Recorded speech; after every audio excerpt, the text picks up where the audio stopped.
It's a fishery that has a lot of potential, but who knows? It could have been this good all along, and it just could have taken just a little bit of effort to go out there and find it. Redfish, I believe. No way. Redfish? Yeah. Nice big one too. Look at that. Nice, man. That is the best redfish I've seen in years. Yeah. I mean, and I drove an hour and a half down to you. Sure. And we whacked them. Got him. Good job. Unbelievable, man. How many fish do you think are in there? Hundreds. Another red? Yes! Look at that guy! That is a shark. The biggest fish I've ever caught. I got him. Relax. Oh my God!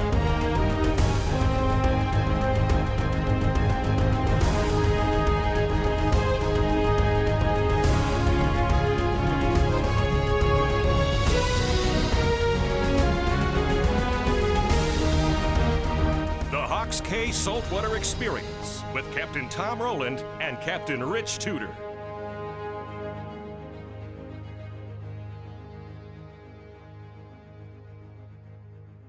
Ever since that Hurricane Irene, that's when it really happened for me.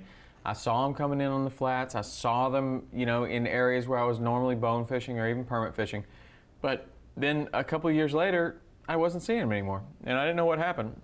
But I started, because we went on the redfish tournaments and started, you know, fishing in Louisiana and doing some different things where we were fishing in ways for redfish that I had never fished before. Typically what we do is go up and see the fish tailing, like in Flamingo in that area. And you know what? That's the only way I knew how to fish for them until we started going around and doing the tournaments and started prospecting in some of these areas. So what it really takes to find those is to go to these areas and just keep pounding away at that shoreline until you actually get a bite, and pretty much. Buddy, you found them, and I mean, you took me down there last year and showed me some stuff that was pretty darn good. And then we go to a completely different area here, and I pull up there and I'm thinking to myself, you know, why is this area any different than the 10,000 mangrove islands around everywhere?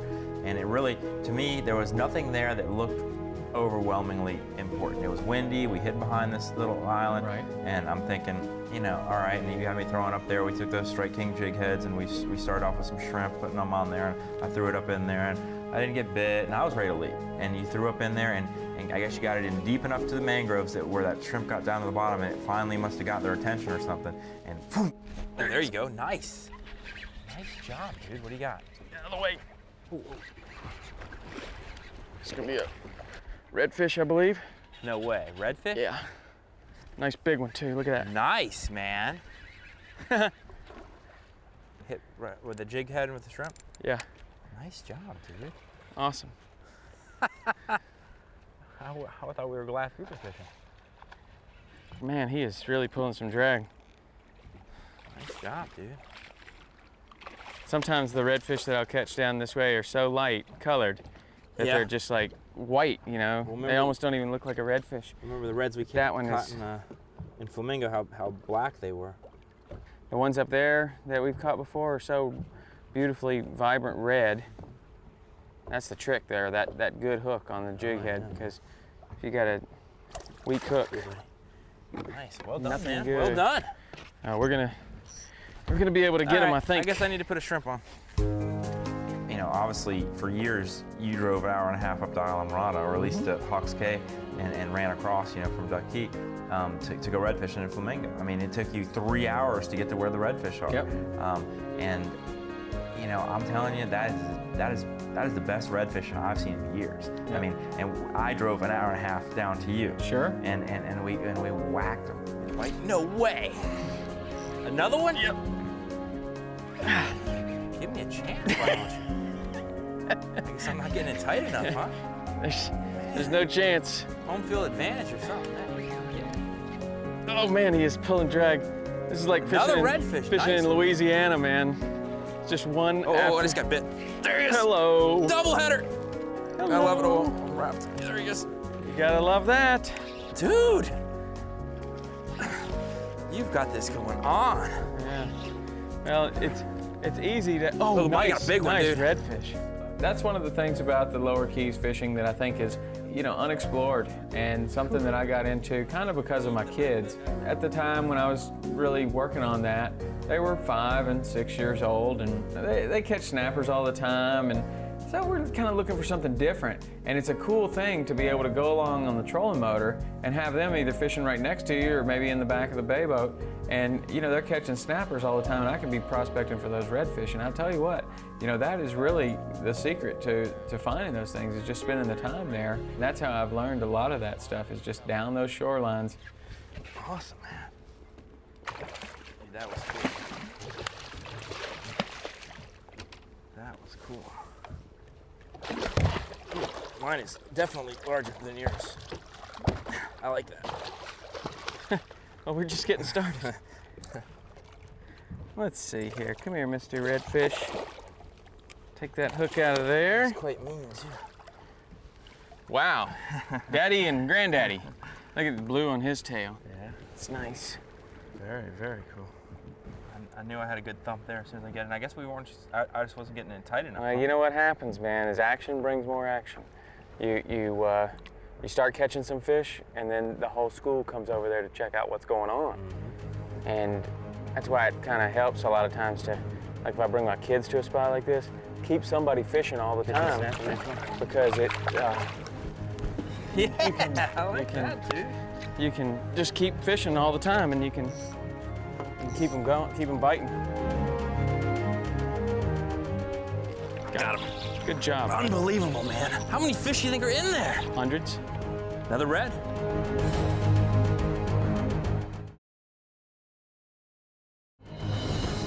The Hawks Cay Saltwater Experience is brought to you by Suffix, drawing the line on performance. By Yellowfin, only in a yellowfin. By Bass Pro Shops, your adventure starts here. By Hawks Cay Resort, it's all about the water. By Quantum, fishing at a quantum level. And by Motor Guide, Strike King, and Guideline Sunglasses.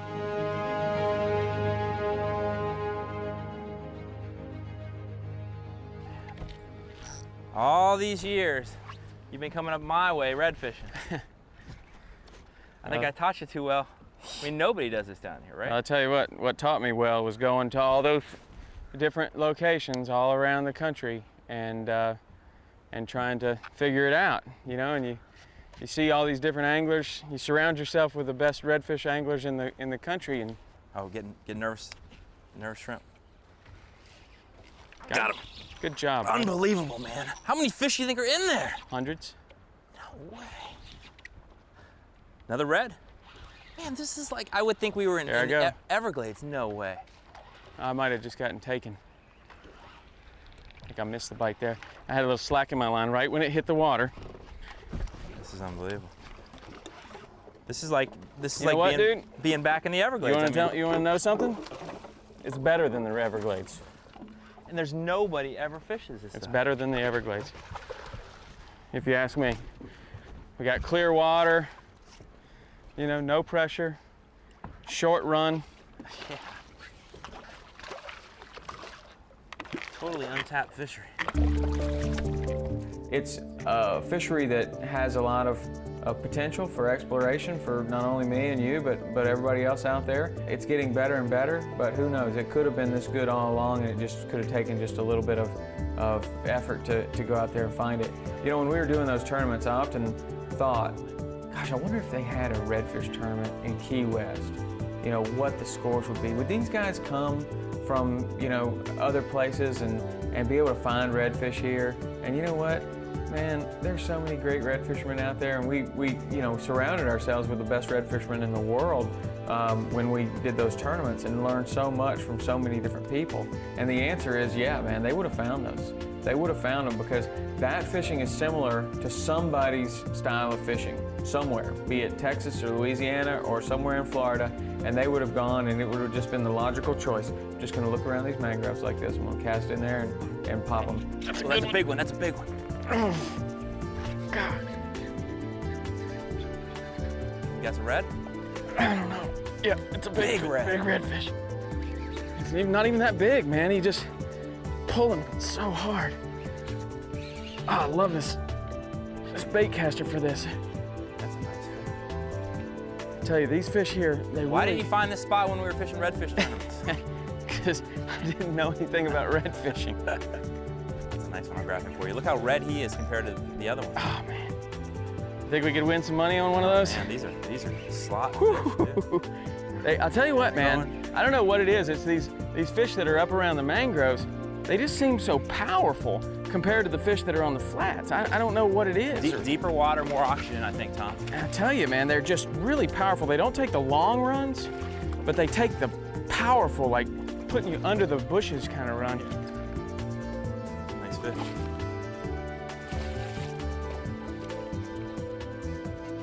That's a nice fish. That is. You can win some money with that one. I love it. I love it. Very nice. Look at that spot on his tail, how it's not totally That's cool. formed. It's like got a open center. It's pretty nice. It's a good fish. Here, take that hook out there. Okay. Your jig head's holding up good. It's losing its paint a little, but it's still holding up good. When we're finished here, they're not going to have any paint. I like that. That's great, man.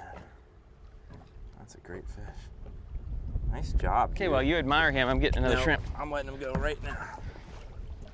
There he is. Whew. Nice. Very nice. All right, where's your sweet spot right in there? That's a good spot.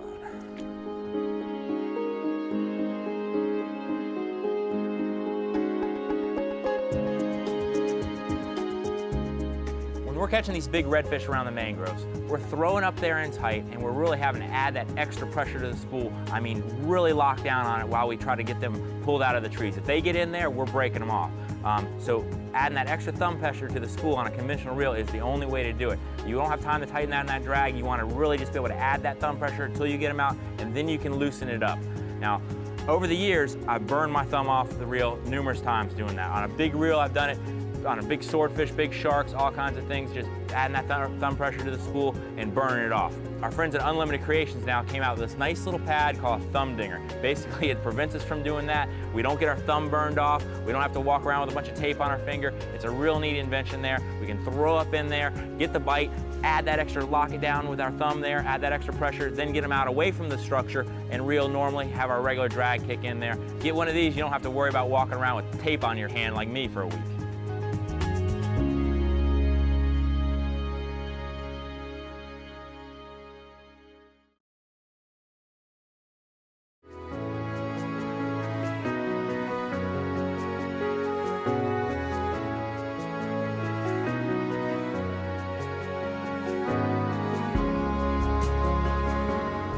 The Turtle Hospital was started by a gentleman named Richie Moretti.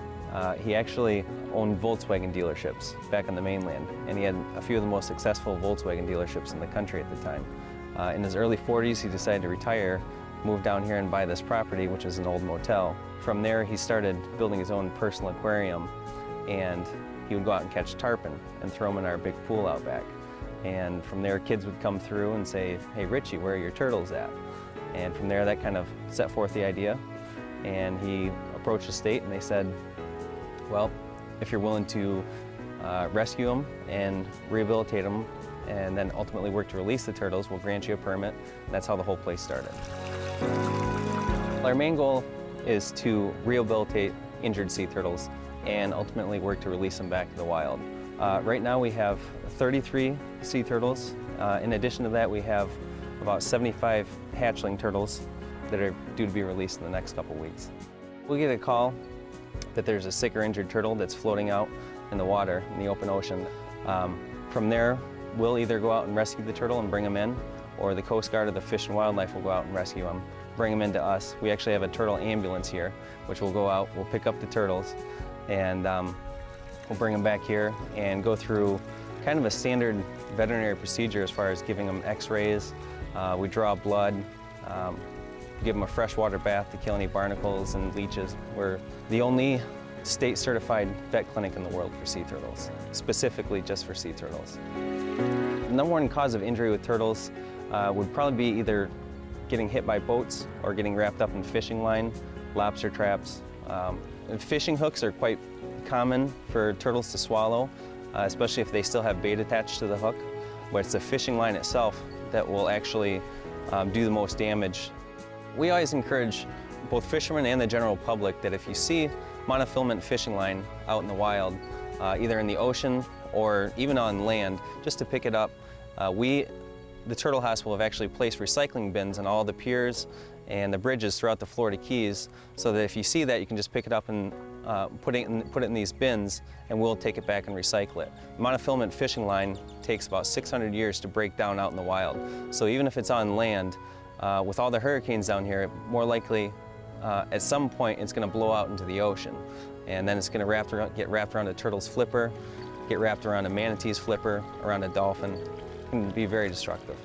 One of our main goals is to educate people throughout the Florida Keys and teach them how to be responsible with the Florida Keys wildlife and the ecosystem around here. When we get the opportunity to release a turtle, we drive 40 miles south of the Keys and throw a turtle off the boat and know that it's going out to possibly reproduce and make more sea turtles, that's the best feeling in the world.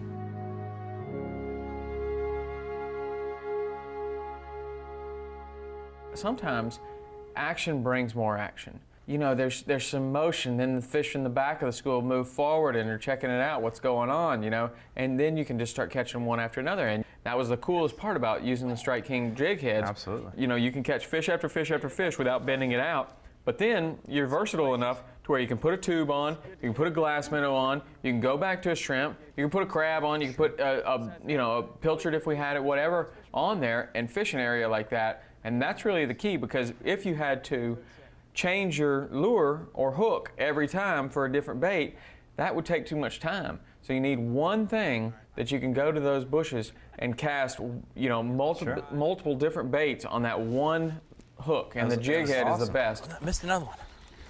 Man, strike 2 and strike 3, you know what that means.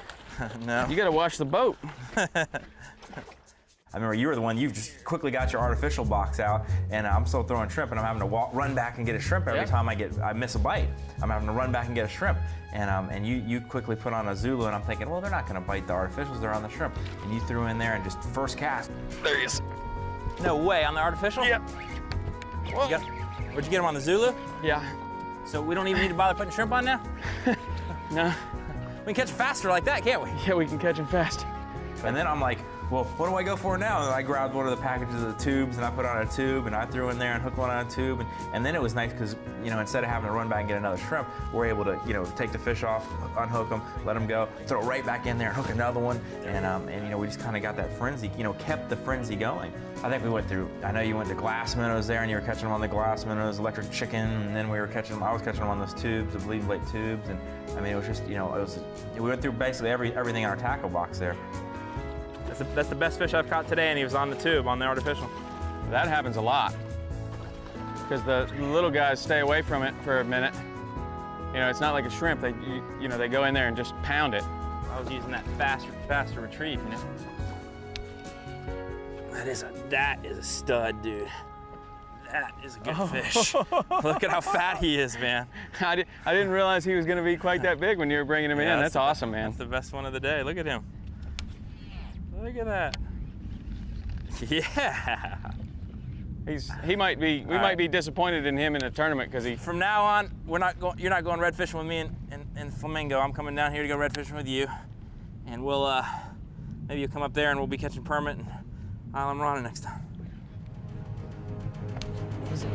Whoa. Nice. Whew. That was a good one.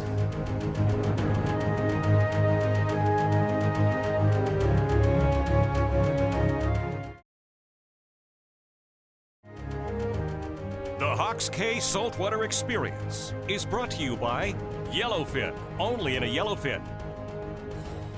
By Lowrance, we lead, we find, you win. By Mercury, #1 on the water.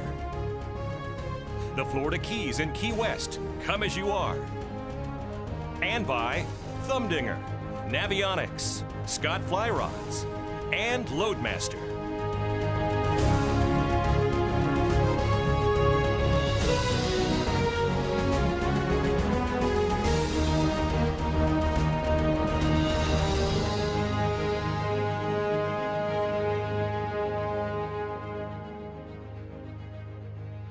You know, fishing that tight to the mangroves, you know, you've got to have casting skills. You got to be able to practice and get up on those mangroves. I mean, you know, we were putting it in there. If you put it in that far away, you didn't get bit. If you put it in that far away, you didn't get bit. If you put it in right there, you got bit every time. And that's what people need to practice that. You know, those mangroves are really a cool area because as they enter the water, they go down and the roots are just, you know, intertwined, and there's just, it's such a great habitat. There's so much opportunity for bait fish to hide out, and as we saw, there's a great opportunity for predators to be down there waiting for something. And you know, when you find it, it's deep enough to where you can't see to the bottom. That's a really, really good area to look for. That's great.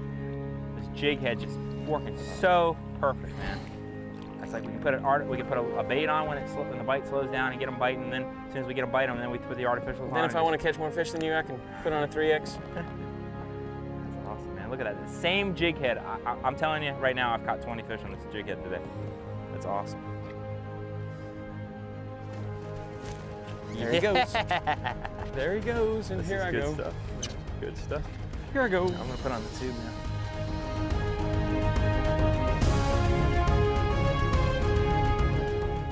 Accommodations provided by Hawks Cay Resort Marina and Villas. It's all about the water.